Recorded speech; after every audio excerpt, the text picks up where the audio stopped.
Ma c'è da dire che loro è una squadra comunque sia, si sapeva che sulla carta sono forti, però c'è da dire che anche noi siamo scesi in campo col giusto piglio e purtroppo pecchiamo un po' di cali di concentrazione durante la stagione, però diciamo che qui in casa riusciamo sempre a esprimere al meglio il nostro gioco.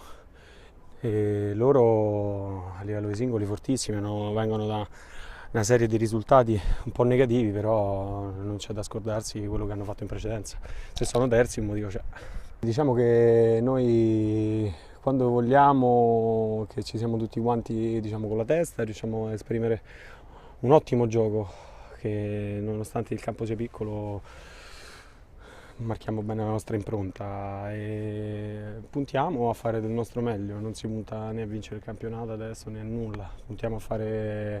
a guardare avanti partita dopo partita, senza obiettivi futuri, guardiamo soltanto avanti, come ho detto, partita dopo partita.